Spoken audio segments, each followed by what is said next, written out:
Welcome back to Piano Player Reacts. I'm Cooley Baba. Today we got another music review. I'm going to be talking about the Doobie Brothers. I'm going to be talking about my favorite Doobie Brothers album. What I think is the best Doobie Brothers album, although, everybody has their own favorite. Comment down below what your favorite Doobie Brothers album is, or what you think the best Doobie Brothers album is. Today's going to be a little bit different. Usually I react to music, but today I'm just going to be talking. I'm just going to be talking about the Doobie Brothers. And so I'll cut right into it. My favorite Doobie Brothers album, okay, a little show and tell here. My favorite Doobie Brothers album is this one right here. This one right here. I love this album so much. Taking It to the Streets by Doobie Brothers. This is signed by Michael McDonald, by the way. Signed by him. Got it on eBay. It's Beckett certified. So it's real. It's not fake. I think I got it for like, $150. Yeah, but anyway. Love Michael McDonald. So most of my videos I've done so far have been about Steely Dan, right? But I think one of the closest bands that you can compare to Steely Dan in terms of music composition and what the music is like, and also the time period it comes from, is the Doobie Brothers. I think the way especially Michael McDonald's Doobie Brothers specifically. That's specifically what I'm talking about. That's my favorite Doobie Brothers. I mean, Doobie Brothers before Michael McDonald, also great, obviously, love that stuff. But I prefer the albums with Michael McDonald, especially the first two or three. Yeah, this is my favorite album. I think, so I'm hoping you guys will enjoy this video. I'm hoping you guys, because my biggest videos have been my Steely Dan videos, right? So I'm hoping this will transfer over to that. I'm hoping you guys who love Steely Dan also love the Doobie Brothers just like I do. Yeah, because there's so many similarities. Obviously, Michael McDonald was in Steely Dan before he was in the Doobie Brothers, right? He did the 1974 tour with them. By the way, I'm going to make a video about that, about their 1974 tour. That's like my favorite band ever. One of my favorite bands ever is the Steely Dan lineup that includes Michael McDonald 1974. There are so many live recordings and good live recordings from that concert. If you haven't listened to Steely Dan live at the Rainbow Room 1974, check that out. That's such an amazing album. I'm going to review those songs, review that album one day. It's amazing. So there's such a deep connection between Steely Dan and Michael McDonald. And again, just the chords and the writing and the melodies, everything, and the drum parts, everything is very similar, especially the first three Michael McDonald Doobie Brother albums. Later on it gets a little bit more poppy. But this one especially is amazing. So let's talk about this album for a second. My favorite song on this album is Losing End. And I saw a interview with Michael McDonald once where he said that Losing End was, and I'm going to do a music review of that coming up, especially if this video does well. Don't forget to like and subscribe, by the way. Losing End was the first song that Michael McDonald wrote for the Doobie Brothers to record on the album, which I think is funny because it's always been my favorite Michael McDonald Doobie Brothers album. It's always been my favorite one. It's such an amazing song. It has such a great hook at the beginning, such an intro, such a beautiful vocal melody. It's incredible. But let's keep going here. Also love the back of this album. The back of this album, awesome. The little picture of them. I don't know where they're at. I would imagine New York City, Chinatown, New York City, maybe San Francisco. Yeah, I think it's probably New York City. And then the front, I love the front. I love the picture with the shades. It's amazing.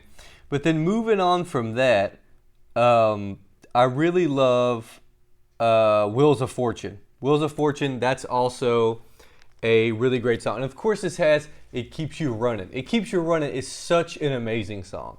I love that intro. I love that clanky, like 88-bit intro, and It Keeps You Running. That's such a great song. I saw an interview with Jeff Skunk Baxter where he and Michael, and I've seen Michael McDonald talk about this too, where he talked about where It Keeps You Running came from. They, at this point, they were making beats with computers already. As we know, right, on Gaucho, a lot of the drumming on Gaucho and then on the Nightfly, which I love the Nightfly. The Nightfly is one of my favorite albums.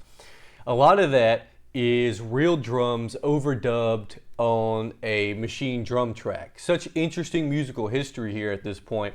Yeah, the 70s, the reason why in the 80s, so many of the 80s songs you hear are not real drums, they're drum tracks. Because in the 70s was the first time they built sophisticated drum track machines that could play drum tracks on an automatic metronome without having to have a main drum track. I prefer live drums, but it's cool to mix them, especially on this album, right? This album has a drum track on it, and it has like a pre-installed like 88-bit sounding keyboard thing at the beginning, and it was the demo. It was the demo they wrote for the song, and they just ended up going with that. They literally, it sounds like a demo when you listen to it.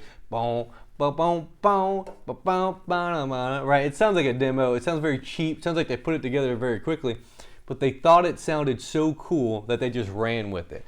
And that's such a great song. I'll also be reviewing that song at some point.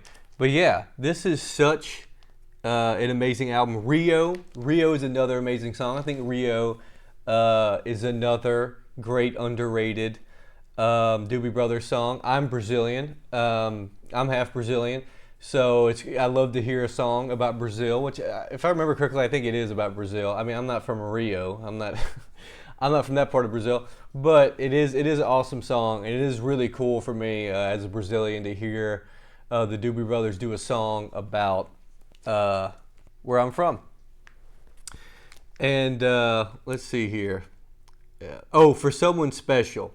For Someone Special, that is such an amazing song. For Someone Special, that is an incredible song. It has the bass player. I always forget his name. He's a great bass player. He's actually, well, I guess it'd be this way. He's right there. Amazing. That For Someone Special, such a beautiful song. Has such a beautiful vocal melody on it. Shows off his bass talents and his vocal talents. He's a great singer. That is such a great song. I just love this album. This album to me is just so underrated, and I'll be doing reviews of these albums individually.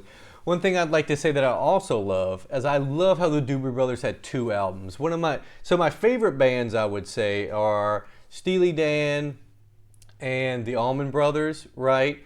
And also Weather Report, right? In terms of just like rock and blues, not just straight jazz bands. Weather Report, yeah, so here's my favorite bands. Steely Dan, Allman Brothers, Weather Report, and The Police. Those are my favorite bands. I think they're all jazz fusion. They're all basically rock, pop, jazz fusion. That's my favorite kind of music. And I think this album is just such jazz fusion. It's amazing. It uses jazz chords and jazz harmony and sophistication, but the songs are very short and sharp and poppy. You know, I love that. I love the combination there. And this album just, to me, just like, you know, exemplifies that, if that's the right way to use that word, I guess. But one of my favorite things though is they have two drummers. I love bands that have two drummers. The Allman Brothers, two drummers. In 1974, that live Steely Dan album, two drummers. They had Jeff Porcaro, and they had the original drummer from the first two albums. I always forget his name. He was an amazing drummer also. I always forget his name. But yeah, Jeff Porcaro and the drummer that did almost all the tracks on the first two albums. He's a great drummer. I love it. A band that has two drummers, it's so powerful, especially when they're syncopated. It's so incredible. And the Doobie Brothers, two drummers the whole time. I think a great example of this, watch them, Doobie Brothers, live Santa Monica. I think it's 1980. If you haven't watched that, I'm going to review that also. A lot of stuff I need to review. Doobie Brothers, live Santa Monica. That is amazing. That is such an amazing album. I love it when bands have two drummers like the Allman Brothers. It's incredible. But anyway, that's all I've got for you guys today. The next video I'll be dropping, if this one does well, I'm hoping it does well, please like and subscribe, guys. I'll be doing a Doobie Brothers song. I'll probably be doing Losing In from this album, honestly. That's probably what I'll be doing. Sorry about any technical difficulties I had today. I think my audio was a little bit loud. But anyway, that's all for now, guys. I'll see you next time.